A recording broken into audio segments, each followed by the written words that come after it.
Welcome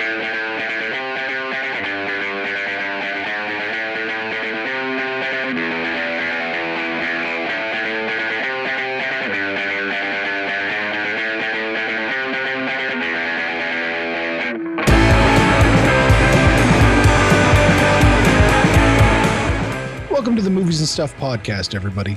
I'm Abe, and joining me is the man who can't decide where to place his angst now that the Mets are in the playoffs, my man Dan.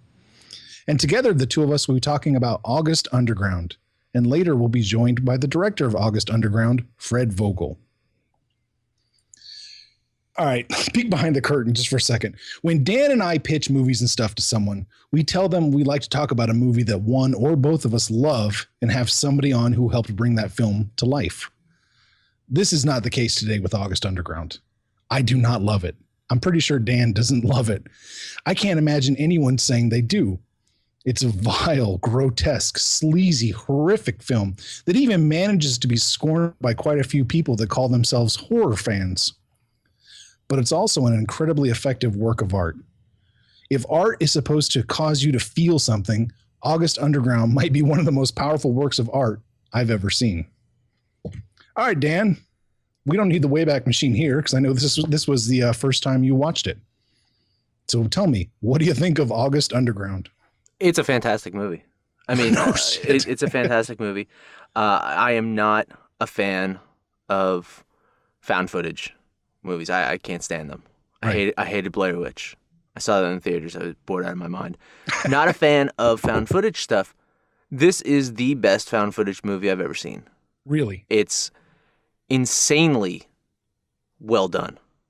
And a lot of people watch it and like, what are you talking about? It looks like crap. It's made on a VHS tape. It looks real. It does. And that is the biggest testament to this movie. It really does look like a found footage VHS tape of two serial killers doing demented shit. It's remarkable. I mean, I'm with you. I can't embrace this movie. It really is just vomit-inducing. These are terrible human beings, but the acting in this, sensational. I can't believe these are actors. They do such a good job. Oh, I know. They're not even, they're just amateurs, basically. They are. And Fred did a great job directing them. And, he wasn't starting off as a director. His background is special effects, which are great in this movie. He did a great job with special effects, really some horrific stuff. But, yeah, this is it's a terrific, it's a well-made movie. It really is. And yeah, just the level it was created at, such a low budget. It's unbelievable. $2,000? I think it was like $2,000 or something. $2,000, yeah. Mm-hmm. We've seen all these terrible horror films on Hulu and Amazon that had a much bigger budget, and they're just awful. But what Fred did was took his small budget and embraced it. He used it to his advantage. Oh, absolutely. This in my mind, this is a movie that cannot be made for more money. It had to be this, because you start throwing a little bit more money at it and the production values go up, you lose that realism. And that's the key thing to this film, is how realistic and terrifying it is. It harkens back for me to the pure terror and horror that I felt watching Texas Chainsaw Massacre for the first time. And Texas Chainsaw Massacre is one of my favorite horror movies of all time. It is, that and Alien, I'd say neck and neck, favorite horror movies of all time. Like 1A, 1B right there. And what makes Texas Chainsaw Massacre so terrifying to me is there's people like this that exist in the world. And that frightened me, to think that you could end up in, like, I've driven through West Virginia, and there's certain like mountainous areas of West Virginia where you're driving on this long stretch of highway and you look over into the woods and you just see kind of shadows moving. These people that are living back there. And you start clenching up because it's like you start thinking of Texas Chainsaw Massacre or Deliverance or something like that. And that there's people out there that are this terrifying. Oh, God. And August Underground captured that same feeling. is there are people like this. Oh, absolutely. You see stuff like this in the news. Some of the things that are going on there. I mean, man, let's just talk about the beginning of the film. Here it is. Dude invites his friend into this basement. The guy's got a video camera. And I don't think you ever know the name of the guy with the video camera. I think it's just unnamed video camera guy. Yeah. And what do they find in the basement? He's got this girl, naked, tied up, bloodied, just shit and piss all over the place. Yeah. Dirty magazines cut up all over the place. I guess her boyfriend is dead in the bathtub. In a pretty horrible way. In a horrible way. He's castrated and just, it's horrendous. She has her nipple sliced off. Oh, that is such an effective. It's such a good special effect, and to the point where I just couldn't look at it. I kind of had to like focus on other things on the screen. And this is how it kind of starts. And then it kind of goes into their story, if you will. Does it really have a story? Can we say it does?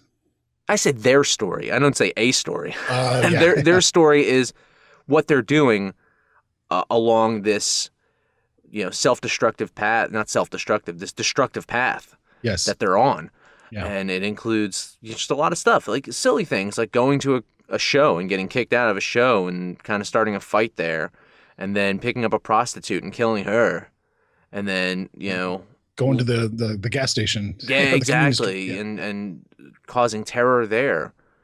It really is what I imagine the life of a serial killer. It's not glamorous.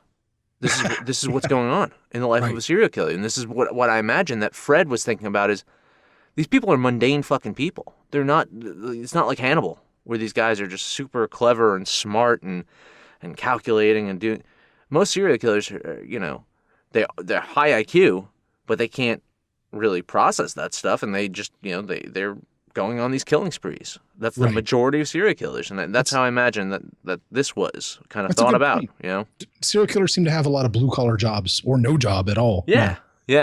Even though they're super smart, and that's the problem. Is I think they can't handle their intellect, most of them. Yeah, and it causes trouble, and that's what I kind of got from this is. Imagine a day in the life of two serial killers. That's what this was. A snapshot into the day in the life of a serial killer, culminating in a great ending. I love this ending. You said that before. Of this movie is awesome. It really is. It ends, I think, perfectly. It's a really good ending. No spoilers, boys and girls. No. I definitely don't want to, because there's a lot of people. I didn't see it until recently. So there's a lot of people that probably haven't seen it. I don't want to ruin the ending for you. I'm keeping the spoiler free for the ending. I loved it. And, again, there's going to be a lot of people that might watch this movie based off this review and say, what the fuck you guys smoking? And I would not be upset with them for thinking that. Me personally, though, going into it, I didn't know what to expect. I didn't know what to think, just from what you had told me about it. Of you seeing it and seeing it on these lists of the most horrific or grotesque or, what was shocking horror films. Yep, most shocking. Yep. That's all I knew. So going into it, I really didn't have any expectations, and it's effective. I think you're right. It's an effective piece of art. It's incredibly well made. Yeah, no, it is. And I don't shy away from calling it art because I can't remember a movie that caused me to feel so many emotions. I mean, I was repulsed. I was disgusted. I even kind of felt guilty and depressed just watching it too. It's just, but I guess the worst feeling out of all is I was curious. I kept watching. Yeah. Right. And you kept watching. Yeah. And there was we'll get into this with Fred, but there was a hubbub over this film in Canada about whether this was a real snuff film or not. Oh yeah. There's a disagreement in the Canadian border, if you will, over if this was real. And to me, that's got to be the highest compliment to Fred. It's got to be the highest compliment to the people that were involved in this film. Yeah. That if you think that this is real, because there were parts where I lost it and I was like, why am I watching this snuff film? I'm a terrible person. Yeah. Well, you're not the only one. I watched it with a bunch of horror fans, and they didn't. A lot of them didn't like it. This is fuck this. they wanted me to stop it, or they left. And so I think that's interesting. It does not strike a chord with everyone, even horror fans. Is it a horror film? I don't think so. I don't consider it a horror film. I really do not. I don't want to say that it's like a psychological thriller. It's definitely not that. It's more of just a thought invoking, almost cerebral in a way, where it's trying to get you to react, like you said, and have different emotions. Yeah. Almost like some of the stuff that like Salvador Dali would do. It's not a genre per se. It's more of a overall feeling, and that's why I can't call this movie a horror film. It's got horror elements, and it's got this ominous kind of like tension to it that you can associate with horror. Mm-hmm. But I can't say that it's a horror film. I think I agree with your horror film buddies in the fact that if you're looking for a horror film, this is not one. But if you're looking for something that is really, really going to disgust you and make you think at the same time, this is the film. Compare it against any found footage film that I've seen, this is the tops. Oh, yeah, I would agree with that. It beats Blair Witch. I do kind of think of it as a horror film, to be honest. Yeah.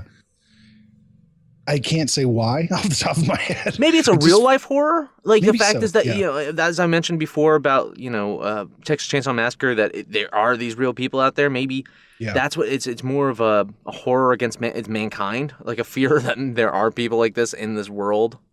I don't know. Yeah. Well, because I know Fred is a big horror guy. Oh yeah. So I was kind of thinking of what Fred was thinking. And if we go back to that last gasp of the 20th century and the very beginning of the 21st century, horror was in a really bad state. Oh yeah. Scream had done its damage to horror that still being felt to this day. And Blair Witch was teaching Hollywood that they could crank out cheap ass found footage movies. I almost feel like, and I don't know, I'm just hypothesizing here, that Fred made this as almost like a protest film. Here's your horror film from horror fans. You might really be hitting the head of the nail with the hammer here. Let's not say hammer. There's a pun intended there for people that are going to watch this movie.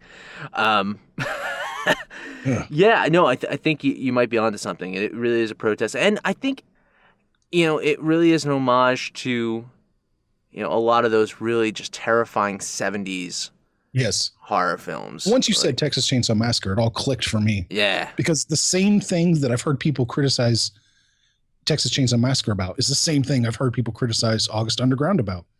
It's not a movie. It's 90 minutes of people screaming. I've heard, both said about both films. Yeah. And again, we'll get into this with Fred, see some of his influences on it. I'm gonna bet that we're gonna hear a bunch of those 70 films. I'm gonna bet that was his inspiration for this. Yeah. All right. So August Underground. You're recommending people watch it. Wow. Yes. I think it's an experience. People, it's what, an hour and 10 minutes or something like that, right? It's not that big of a time investment here. I know people's time. It's something to watch during this Halloween season. It absolutely is. It's an experience that I think people should give a shot to. If it's not for you and you turn it off, fine. Yeah. But I'm telling you, there's a payoff. You will know. End. Yeah, you'll know in 7 minutes whether you're in or out. Oh yeah. Oh, absolutely. 7 minutes might be a little too long. Honestly, I think you might know in the first 2 minutes. 2 minutes. Okay. I do think you get a 2 minute kind of window of nope. Yeah, you take the chicken exit. Yes, that's right. You can walk down that yellow line. Yeah. All right, that's enough of what we think. Oh, and I recommend it too. I mean, as soon as I saw it, I was trying to show it to everybody. So you got to see this, people. Yeah. So Let's get 2 sliced nipples up. Yeah. Yeah, there you go. That's what we're giving this film. Absolutely. All right, that's enough speculation on our part. Let's talk to the man that made it all. I'm excited. Yeah, he's a Jersey boy. Oh, there you go. Yep. So he's like a brother. Yeah. Oh, there you go. You're all related over there. We're not West Virginia. Yeah. I'm kidding, West Virginia. I'm kidding. Yeah. Not really. All right. Well, let's have a little chat with Fred Vogel. Sounds good.